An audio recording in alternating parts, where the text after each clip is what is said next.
ራስልን ኩራን ተመልካቾቻችን ከመሃል ሚዲያ የሰዓቱን ዜና ይዘን ቀርበናል። በቅድሚያም አርዕስተ ዜና። አዲስ ተሿሚ የብሔራዊ ምርጫ ቦርድ አመራሮች ሀገራዊ ተልዕኳቸውን በአግባቡ ሊወጡ እንደሚገባ የሕዝብ ተወካዮች ምክር ቤት አሳሰበ። አቦይ ስብሃት ኢሳያስን ጓዴ ብለው መጥራት ከጀመሩ የሆነ የተፈጠረ ስህተት እንዳለ ያመለክታል ሲሉ የቀድሞ ፌዴሬሽን ምክር ቤት አፈ ጉባኤ ወይዘሮ ኬሪያ ኢብራሂም ተናገሩ። ህዝቡ የሚፈልገው ሰላም ብቻ በመሆኑ እጃችንን ልንሰጥ ተገደናል ሲሉ የሸኔ አመራሮች ተናገሩ። ከውጭ አሜሪካ ኢራን የኒውክሌር ባለቤት እንድትሆን አትፈቅድም፣ ስምምነቱን የማትቀበለው ከሆነ የኃይል እርምጃ እንወስዳለን ሲሉ ፕሬዚዳንት ትራምፕ አስጠነቀቁ።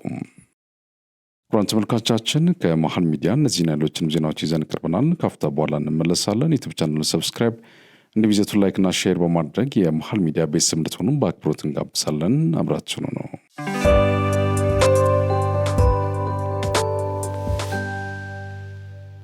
ጤና ይስጥልን ውድ የመሃል ሚዲያ ወዳጅና ቤተሰቦች፣ በአገር ፍቅር ለተገነባው መሃል ሚዲያችን ጉልበትና ጥንካሬ የሆነው ዘንድ ወደፊት ለምናደርገው የስኬት ጉዞ አንዱ መንገድ እየተሸለምን የምንደግፍበት ልዩ የዕጣ ፕሮግራም ነው።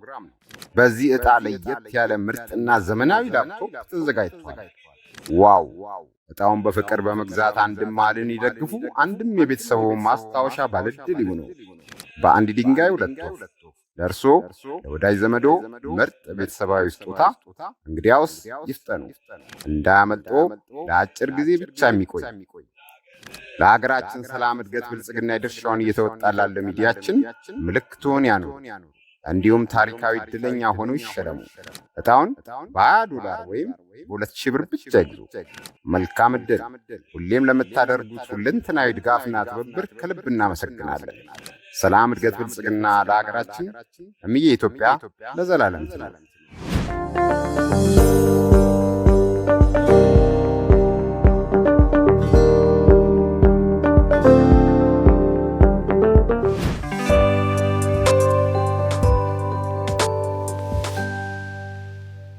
በቅድሚያ በአማራ ክልል በሁለት ሰዎች ላይ የኤምፖክስ ቫይረስ መገኘቱን የአማራ ክልል የህብረተሰብ ጤና ኢንስቲትዩት አስታወቀም።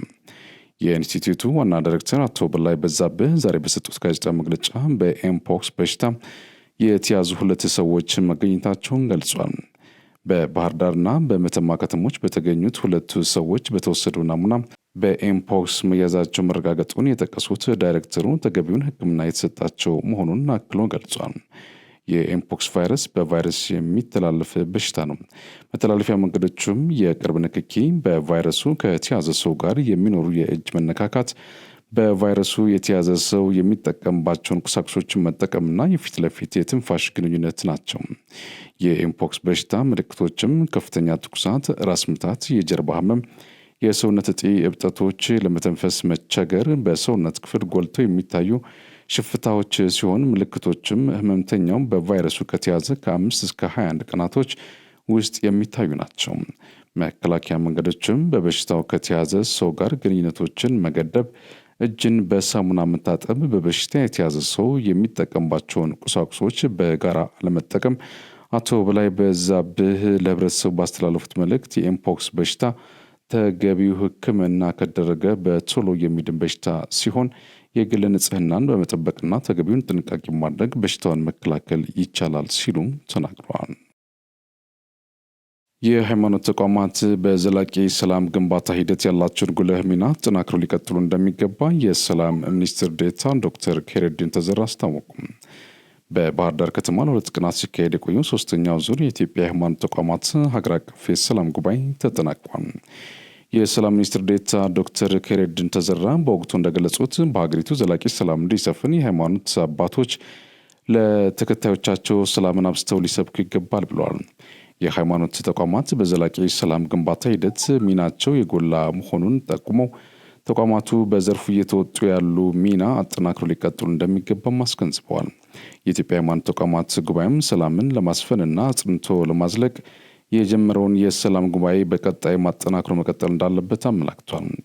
በተለያዩ አካባቢዎች እያጋጠሙ ያሉ ችግሮች ከእምነትና ሴቶቻችን ጋር አብረው የማይሄዱ መሆናቸውን ተገንዝበን ችግሮቻችንን ቁጭ ብለን በመነጋገርና በመመካከር በመፍታት ሰላምን ማጽናት እያንዳንዳችን ይጠበቃል ሲሉም መልእክት አስተላልፈዋል። የኢትዮጵያ እስልምና ጉዳዮች ጠቅላይ ምክር ቤት ፕሬዝዳንትና የኢትዮጵያ ሃይማኖት ተቋማት ጉባኤ የበላይ ጠባቂ ሼክ ሀጂ ኢብራሂም ቱፋ በበኩላቸው ፈተናዎች እየተከሰቱ ያሉት በሰው ሰራሽ መንገድ ነው ብሏል። ከፈተናዎቹ ለመውጣት ከግጭትና መሰል ተግባራት መራቅ እንደሚገባ ጠቁሞ ችግርን በሰለጠነ አግባብ በመፍታት የሀገርን ሰላምና አንድነት ማስቀጠል እንደሚገባም አሳስበዋል። ሰላምን ለማምጣት ሁላችንም አንድ ሆነን ግጭቶችን ማስቀረት አለብን ያሉት ደግሞ የኢትዮጵያ ኦርቶዶክስ ተዋሕዶ ቤተ ክርስቲያን ፓትርያርክ አቡነ ማትያስ በመወከል መልእክት ያስተላልፉት የባህር ዳርና የሰሜን ጎጃም ሀገረ ስብከት ሊቀ ጳጳስና የቅዱስ ሲኖዶስ አባል አቡነ አብርሃም ናቸው። ከክፉ ነገር በመራቅ ለዘላቂ ሰላም መስፈን ህዝባችንን ተግተን ስለ ሰላም ማስተማር አለብንም ብሏል። አለመግባባትን በሰላማዊ መንገድ በጠረጴዛ ዙሪያ በንግግርና በውይይት መፍታት እንደሚገባም አስገንዝበዋል።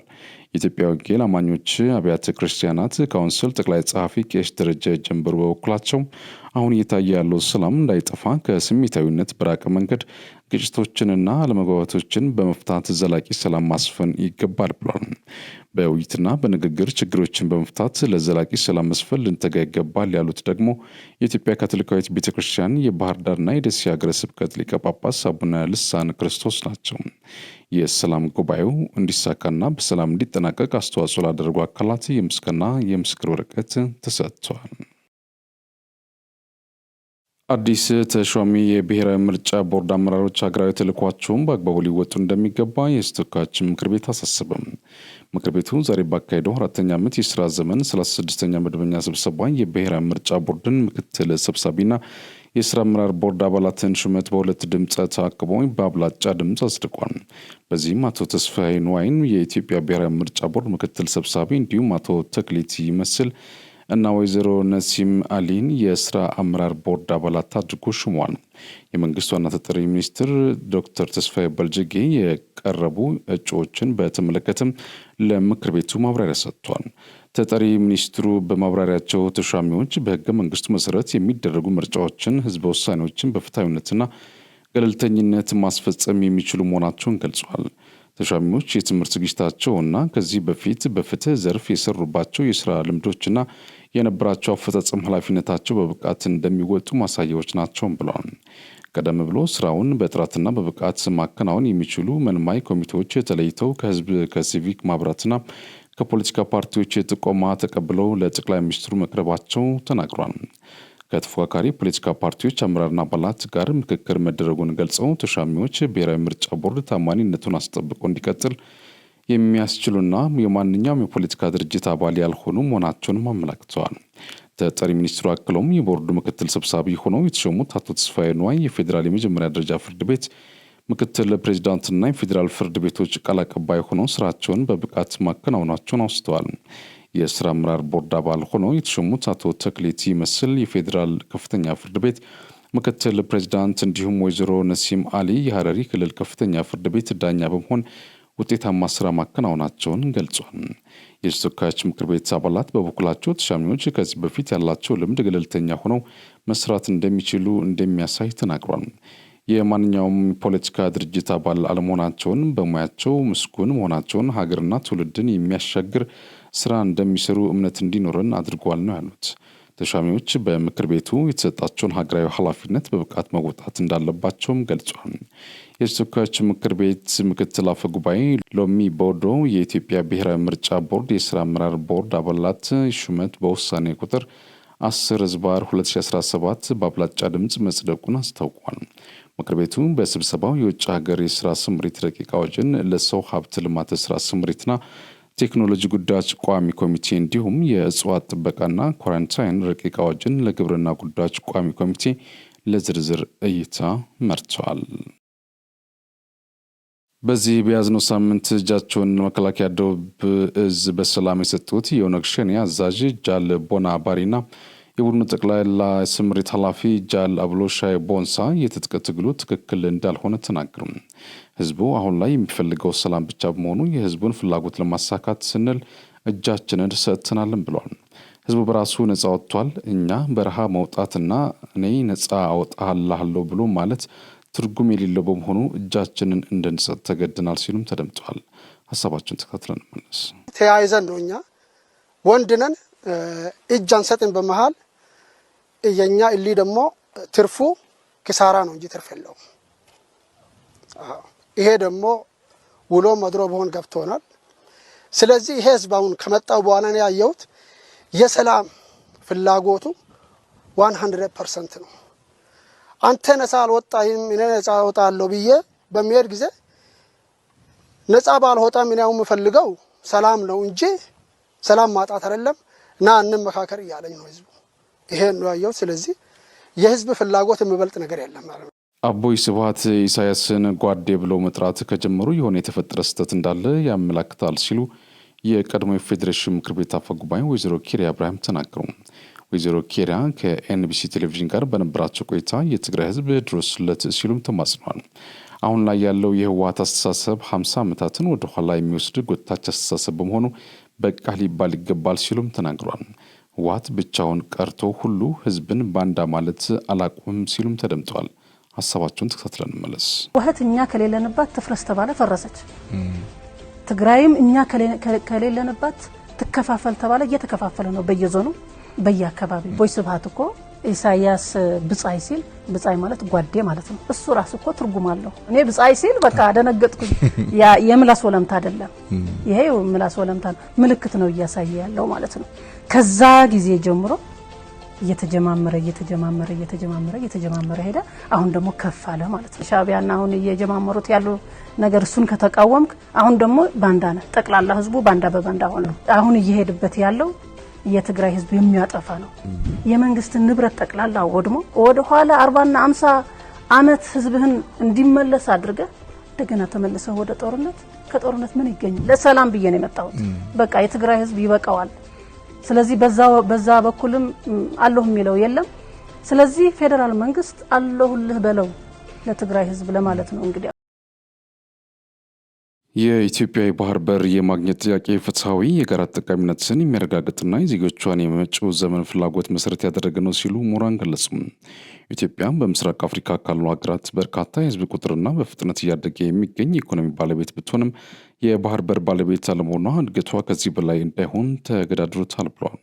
ጥናቶች እንደሚያመለክቱት የባህር በር ያላቸው ሀገራት ከሌላቸው ሀገራት በየዓመቱ የ2-3 በመቶ የምጣኔ ሀብት እድገት ያስመዘግባሉ። በዚህም ኢትዮጵያ የባህር በር ባለቤት አለመሆን በኢኮኖሚያዊ ላይ ከፍተኛ ጫና ከመፍጠር ባለፈ ስትራቴጂካዊ ተጽዕኖ እንዳለውም ይገልጻል።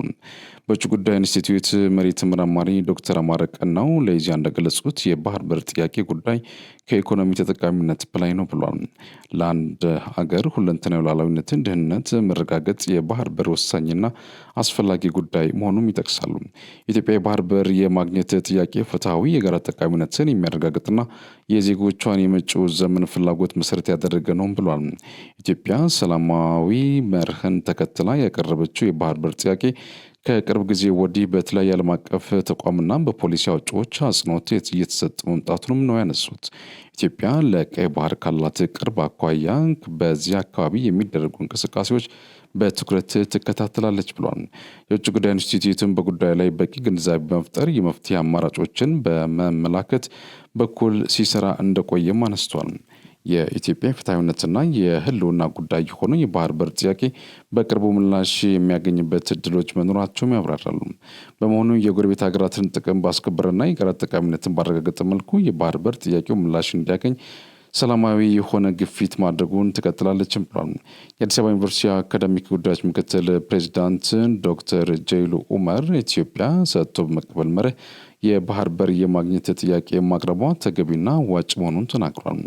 ከፍተኛ የትምህርት ተቋማት ጉዳዩ ምን ያህል ወሳኝ መሆኑን የሚያመላክቱ ሰነዶችን በጥናትና ምርምር ላይ ተመርኩዘው ማቅረብ አለባቸው ብሏል። ከዚያ ባለፈ ትውልዱ ስለ ጉዳዩ በቂ እውቀት እንዲኖረው የማስገንዘብ ሚናቸውን መወጣት አለባቸውም ብሏል።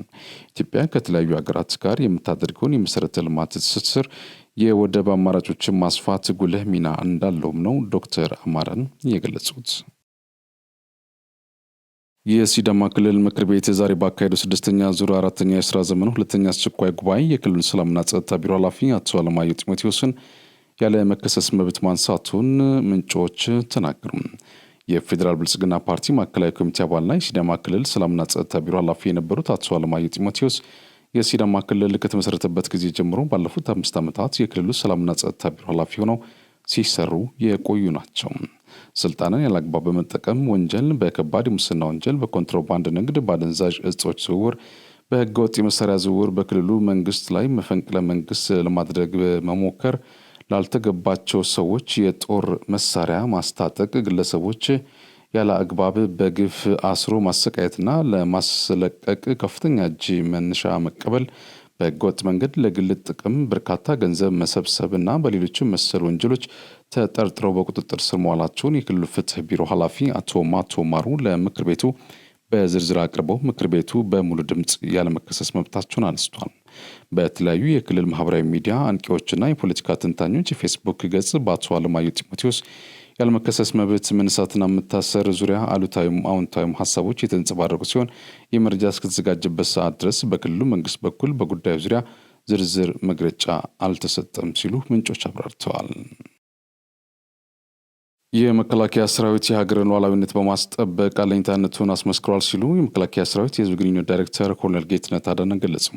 በቴክኖሎጂ የበለጸገና ለሌሎች ሀገራትም ምሳሌ የሚሆን መከላከያ ሰራዊት መገንባቱም አክሏል። በምዕራብ እዝ የ404ኛ ህዳሴ ኮር 3ኛ ዓመት የምስረታ በዓል ህዳሴም በህዳሴ በሚል መሪ ሀሳብ በአሶሳ ከተማ በፓናል ውይይት ተከብሯል። በመድረኩ 404ኛ ህዳሴ ኮር የአካባቢውን ሰላም በማስጠበቅ ረገድና በልማት ስራዎች ላይ እያደረገ ያለውን ተሳትፎ በተመለከተ በአሶሳ ዩኒቨርሲቲ መምህራን የመነሻ ጽሑፍ አቅርበዋል። በመድረኩ የተገኙት የመከላከያ ሰራዊት የህዝብ ግንኙነት ዳይሬክተር ኮሎኔል ጌትነት አዳነ እንደተናገሩት ሰራዊቱ የሀገርን ሉዓላዊነት በማስጠበቅ አለኝታነቱን አስመስክሯል ብሏል። በቴክኖሎጂ የበለጸገና ለሌሎች ሀገራትም ምሳሌ መሆን የሚችል ሰራዊት እየተገነባ መሆኑንም አነስተዋል። ኮሩ በአካባቢ የነበረውን የጸጥታ ችግር እንዲቀረፍ ከከፈለ መስዋዕትነት ባለፈ የታላቁ የኢትዮጵያ ህዳሴ ግድብ በአስተማማኝ ሁኔታ ግንባታው እንዲከናወን አስተዋጽኦ አድርጓል ብሏል። ሰራዊቱ ከመደበኛ ተልዕኮ በተጨማሪ በሰብአዊ ድጋፍ የሀገር አለኝታነቱ እያስመሰከረ መሆኑን ጠቁመው በደም ልገሳ፣ በአካባቢ ጥበቃና በሌሎች ተግባራት እያደረገ ያለውን ተሳትፎ የህዝብ ወገንተኝነቱን ያረጋገጠበት ነው ሲሉም ገልጿል። የቤንሻንጉል ጉሙዝ ክልል ምክትል ርዕሰ መስተዳድር ጌታሁን አብዲሳ በበኩላቸው ሰራዊቱ በሀገሩ የማይደራደር የሀገር ኩራት፣ በሰብአዊ ድጋፎች ረገድ ጠንካራ ተሳትፎ እያደረገ ያለ ሰራዊት ነው ብሏል። ክልሉ በሙሉ አቅሙ ፊቱን ወደ ልማት ስራዎች እንዲያዞር የምዕራብ እዝ ሰላምን በማስጠበቅ አኩሪ ገድል መፈጸሙን ጠቁመዋል። ከመድረኩ ተሳታፊዎች መካከል ኢብራሂም አዙቤር እና ፍቃዱ አማረ ሰራዊቱ በክልሉ ለተገኘው ሰላም ያበረከተው አስተዋጽኦ ከፍተኛ መሆኑን ጠቅሷል። ህብረተሰቡ ለሰራዊቱ ያለውን ክብር ከፍተኛ ነው ያሉት አስተያየት ሰጪዎቹ የሀገርን ሰላምና የህዝቦችን አንድነት ማስጠበቅ ላይ አበርክቶ የጎላ መሆኑን አንስተዋል። በመድረኩ የክልሉ ምክትል ርዕሰ መስተዳድር ጌታሁን አብዲሳ፣ የክልሉ ምክር ቤት አፈ ጉባኤ አስካለች አልቦሮም፣ የብልጽግና ፓርቲ የክልሉ ቅርንጫፍ ጽሕፈት ቤት ኃላፊ ኢስሐቅ አብዱልቃድር፣ በምዕራብ እዝ የ404ኛ ህዳሴ ኮር አዛዥ ኮሎኔል ንጉሴ ለውጤ፣ የሰራዊት አመራሮች፣ የክልል ከፍተኛ የመንግስት ስራ ኃላፊዎች፣ የሰራዊት አባላት፣ የተለያዩ ጸጥታ አካላት በተገኙበት በፓናል ውይይት ተከብረዋል። በግብይት ወቅት ከ10 ሺህ ብር በላይ ጥሬ ገንዘብን መጠቀም ለከፋዩ በወጭነት ለተቀባዩ ደግሞ አስተዳደራዊ ቅጣት እንዲጣልበት ያደርጋል ተባለም። አዲሱ የገቢ ግብር አዋጅ ሲጸድቅ ከ10 ሺህ ብር በላይ ግብይትን በጥሬ ገንዘብ መፈጸም የሚያስቀጣ ይሆናል ተብሏል። ረቂቅ አዋጁ ላይ ሀሳብ ለማዋጣት ከተሳተፉ ባለሙያዎች የተወሰኑት ተግባራዊ ይደረጋል በተባለው አሰራር ላይ ጥያቄ አነስተዋል። የገንዘብ ሚኒስቴር የህግ ጉዳዮች መምሪያ ኃላፊው አቶ ተወዳጅ መሐመድ እንዳሉት አዋጁ ተግባራዊ የሚደረገውን በጥሬ ገንዘብ የሚፈጸመውን ግብይት መገደብን ታሳቢ አድርጎ ነው። በአንድ ግብይት የሚፈጸም የጥሬ ገንዘብ ክፍያ ከ10 ሺህ ብር ከበለጠም ትርፉ ብር ለከፋዩ በወጭነት አይያዝም። ገንዘቡን የተቀበለውም የትርፉን ገንዘብ እጥፍ አስተዳደራዊ ቅጣት እንደሚጣልበት ተቀምጧል። ለምሳሌ የ20 ሺህ ብር ግብይት በጥሬ ገንዘብ ቢፈጸም ለነጋዴው ከ10 ሺህ ብር በላይ ያለው በወጭነት አይያዝም። ለተቀባዩ ደግሞ ከ10 ሺህ በላይ ያለው ቀሪ 10 ሺህ ብር እጥፍ ማለትም 20 ሺህ ብር ይቀጣል እንደማለት ነው። በረቂቅ አዋጁ ላይ የተሳተፉ በጥሬ ገንዘብ ግብይት እንዲፈጸም ምክንያት የሚሆነውን በንግዱ ስርዓት ውስጥ ያለውን ችግር መፍታት የተሻለ አማራጭ ሊሆን እንደሚቻልና በሌሎች መመሪያዎች የጥሬ ገንዘብ ግብይት ስለሚፈቅድ አዋጅ የተናበበ እንዲሆን ጠይቀዋል። የገንዘብ ሚኒስቴር ባሰናዳው ረቂቅ አዋጅ መሰረት ከ10 ሺህ ብር በላይ በጥሬ ገንዘብ ግብይት እንዳይፈጸም የሚጣለው ግዴታ በመንግስት መስሪያ ቤቶች፣ በመንግስት የልማት ድርጅቶች፣ በባንኮች እና በማይክሮ ፋይናንስ ድርጅቶች ላይ ተፈጻሚ አይሆንም ይላል። ሌሎች አዋጅ ተፈጻሚ የማይሆንባቸው ግለሰቦችና ድርጅቶች የገንዘብ ሚኒስቴር በሚያወጣው መመሪያ ዝርዝራቸው ይፋ ይሆናል ብለዋል። ሰላም አስከባሪ ሻለቃው በቀጠናው ካሉ የጸጥታ አካላት ጋር ለዘላቂ ሰላም ጋራ እንደሚሰራ ተገለጸ። በዩናሚት ሴክተር ኢስት ተልእኮውን እየተወጣ የሚገኘው የሃያኛው ሞተራይዝድ ሰላም አስከባሪ ሻለቃ በደቡብ ሱዳን ከጃንግል ስቴት የጸጥታ አካላት ጋር ተወያይቷል። በውይይቱ ላይ የተገኙት በደቡብ ሱዳን የጃንግል ስቴት ፖሊስ ኮሚሽነር ሜጀር ጀነራል ጆሆን አይሳክ የኢትዮጵያ ሰላም አስከባሪ ሰራዊት ለደቡብ ሱዳን ሰላምና ደህንነት አበክሮ የሚሰራ መሆኑን ባለፉት በርካታ ዓመታት በተግባር ሲያሳይ የቆየ ሲሆን ለዘመናት የዘለቀውን ውጤታማ ተግባሩን አሁንም አጠናክሮ መቀጠል አለበት ብሏል። ኢትዮጵያ ከራሷ ባለፈ ለጎረቤት ሀገራት ሰላም በቁርጠኝነት የምትሰራ መሆኗን በደቡብ ሱዳን የሚገኘው የሰላም አስከባሪ ሰራዊቱ ዋነኛ ማሳያ ነው ያሉት ኮሚሽነር ሜጀር ጀነራል ጆሆይ አይሳክ እንደወትሮው ሁሉም በአካባቢያችን ሊፈጠሩ የሚችሉ ውጥረቶችን በማርገብ የተረጋጋና ሰላም የሰፈነበት እንዲሆን እንደ ሁልጊዜው ሁሉ በወንድማማችነትና በአብሮነት እንሰራለን ነው ያሉት። የሃያኛው ሞተራይዝድ ሰላም አስከባሪ ሻለቃ አዛዥ ኮሎኔል ሰጥዬ አርጌ በበኩላቸው የኢትዮጵያ ሰላም አስከባሪ ሰራዊት ለቀጠናው ዘላቂ ሰላም በአካባቢው ካሉ የጸጥታ አካላት ጋር በመተባበር በጋራ እንደሚሰራ በደቡብ ሱዳን ለጃንግል ስቴት የጸጥታ አመራሮች ገልጿል። የኢትዮጵያ ሰላም አስከባሪ ሰራዊት ዋነኛ ተግባሩ በተባበሩት መንግስታት ድርጅት የተሰጠውን የሰላም ማስከበር ተልዕኮን ውጤታማ በሆነ መንገድ መፈጸም ነው ያሉት ኮሎኔል ሰጥዬ አርጌ ከዚህ ዋነኛ ተልዕኳቸው ባሻገር ኢትዮጵያ ከጎረቤት ሀገራት ጋር ያላትን መልካም ግንኙነት አጠናክሮ ማስቀጠል የሚያስችል ስራዎች ላይ ትኩረት ሰጥተን እንሰራለን በማለት ተናግሯል።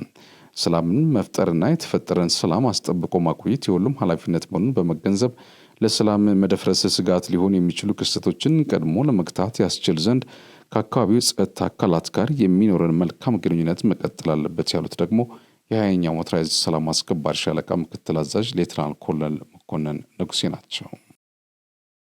የኬንያው KCB ባንክ ኢትዮጵያ ለመስራት የሚመጣ የመጀመሪያ ውጭ ባንክ እንደሚሆን ተሰማ። በኬንያ ግዙፍ የሆነው KCB ባንክ ኢትዮጵያ ውስጥ ለመስራት የሚገባ የመጀመሪያ ውጭ ባንክ እንደሆነ ተናግሯል።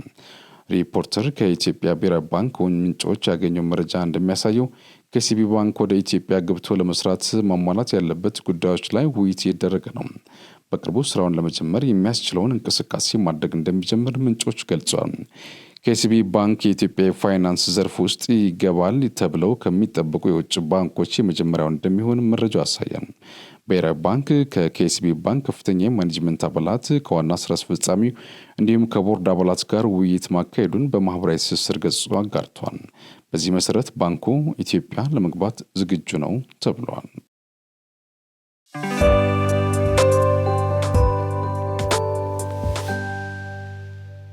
ጤና ይስጥልን ውድ የመሃል ሚዲያ ወዳጅና ቤተሰቦች፣ በአገር ፍቅር ለተገነባው መሃል ሚዲያችን ጉልበትና ጥንካሬ የሆነው ዘንድ ወደፊት ለምናደርገው የስኬት ጉዞ አንዱ መንገድ እየተሸለምን የምንደግፍበት ልዩ የዕጣ ፕሮግራም ነው።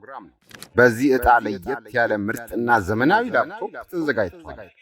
ዋው! ዕጣውን በፍቅር በመግዛት አንድም መሃልን ይደግፉ፣ አንድም የቤተሰቡ ማስታወሻ ባለድል ይሁኑ። በአንድ ድንጋይ ሁለት ወፍ። ለእርሶ ለወዳጅ ዘመዶ ምርጥ ቤተሰባዊ ስጦታ እንግዲያውስ ይፍጠኑ፣ እንዳያመልጦ። ለአጭር ጊዜ ብቻ የሚቆይ ለሀገራችን ሰላም፣ እድገት፣ ብልጽግና የድርሻውን እየተወጣ ላለ ሚዲያችን ምልክቱን ያኑሩ። እንዲሁም ታሪካዊ ዕድለኛ ሆነው ይሸለሙ። ዕጣውን $20 ወይም በ2,000 ብር ብቻ ይግዙ። መልካም ዕድል! ሁሌም ለምታደርጉት ሁለንተናዊ ድጋፍና ትብብር ከልብ እናመሰግናለን። ሰላም፣ እድገት፣ ብልጽግና ለሀገራችን። እምዬ ኢትዮጵያ ለዘላለም ትኑር።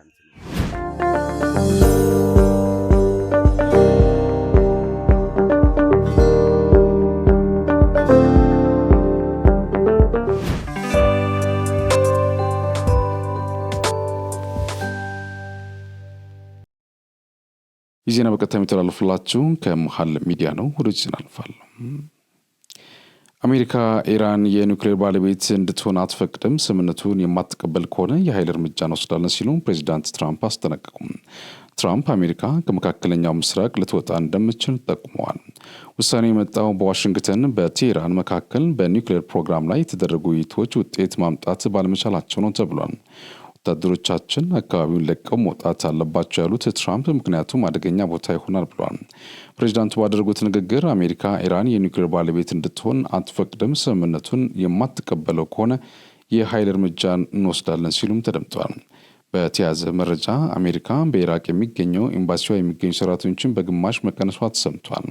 የደህንነት ስጋት የተባለውን ጉዳይ ምንነት በአሜሪካ ባለስልጣናት በኩል በግልጽ ባይነገርም ትናንት ረቡዕ እስራኤል በኢራን ውስጥ ጥቃት ልታካሄድ እንደሆነ ለአሜሪካ መነገሩን በአሜሪካ የቢቢሲ አጋር ለሲቢኤስ ባለስልጣናትን ጠቅሶ ዘግቧል። ይህም አሜሪካ ከቀጠናው የኤምባሲ ሰራተኞችን የምታስወጣበት አንደኛው ምክንያት ሊሆን እንደሚችል ባለስልጣኑ ገልጿል። ይህ የሚሆነው በእስራኤል ጥቃት ምክንያት ኢራን በኢራቅ በሚገኝ የአሜሪካ ይዞታዎች ላይ የአጸፋ እርምጃ ትወስዳለች በሚል ስጋት ነው። ይህ ዜና የተሰማው አሜሪካ ከኢራን ጋር በቴህራን የኒውክሌር ፕሮግራም ዙሪያ የሚያደርጉትን ንግግር መቋረጡ በተሰማ በጥቂት ጊዜ ውስጥ መሆኑም ተመላክቷል። የእንግሊዝ ዜግነት ያለው ቪሽዋስ ኩማር ራሜሽ ዛሬ ጠዋት በህንድ ከደረሰው አሰቃቂ የቦይንግ 787-8 አውሮፕላን መከስከስ አደጋ በተአምር መትረፉ ተገለጸ። ቪሽዋስ በአውሮፕላኑ ውስጥ ከወንድሙ ጋር እንደነበረም ተመላክቷል። አውሮፕላኑ አህመድ ባድ ከተማ አቅራቢያ 242 ሰዎች እንዳሳፈረ በተነሳ በትንሽ ደቂቃዎች ውስጥ ነበር የተከሰከሰው። 11A መቀመጫ ላይ የተቀመጠው ራሜሽ ቪሽዋስ ኩማር ግን ተአምር በሆነ ሁኔታ ተርፏል ተብሏል። ግለሰቡ ከአደጋው በኋላ በእግር ወደ አምቡላንስ ሲራመድ የሚያሳይ ተንቀሳቃሽ ቪዲዮዎችም ወጥቷል። ከዛ በኋላም ሆስፒታል ውስጥ ተኝቶ ታይቷል። የህንድ የአገር ውስጥ ሚኒስትርም ሆስፒታል ሂደው ጠይቀውታል ተብሏል። ቪሽዋስ ለሂንዱስታን ታይምስ በሰጠው ቃል ከተነሳን በ30 ሰከንድ ውስጥ ከፍተኛ ድምፅ ሰማን። ከዛ አውሮፕላኑ ተከሰከሰ። ሁሉም ነገር በቅጽበት ነው የሆነው ብሏል። አክሎም ስነሳ በዙሪያዬ አስከሬኖች ነበሩ። በጣም ነበር የፈራሁት። ተነስቼ ሮጥኩ። በዙሪያዬ የአውሮፕላን ቁርጥራጮችም ነበሩ። አንድ ሰው ያዘኝና አምቡላንስ ውስጥ አስገብቶ ወደ ሆስፒታል አመጣኝ ሲል ገልጿል። ቤተሰቦቹ በሰጡት ቃል ደግሞ በደረቱ በፊት ላይ የተወሰነ ጉዳት እንዳጋጠመው ከዚህ አደጋ እንዴት በህይወት እንደተረፈ ተአምር እንደሆነባቸው ለራሱም ተአምር እንደሆነበት ገልጿል። አሁን ላይ በሆስፒታል የሕክምና ክትትል ላይ እንደሆነና ደህና እንደሆነም አክሏል። እስካሁን ከአደጋው በህይወት መትረፉ የታወቀው እሱ ብቻ መሆኑንም መረጃው አመላክቷል። ክቡራን ተመልካቾቻችን ከመሃል ሚዲያ ለሰዓቱ ያዝናቸው ዜናዎች እነዚህ ናቸው። ስለተከታተላችሁ እናመሰግናለን። ዝግጅቶች ይቀጥላሉ። በእኔ በኩል ጨርሻለሁ። በያላችሁበት ሰላም ሁኑ።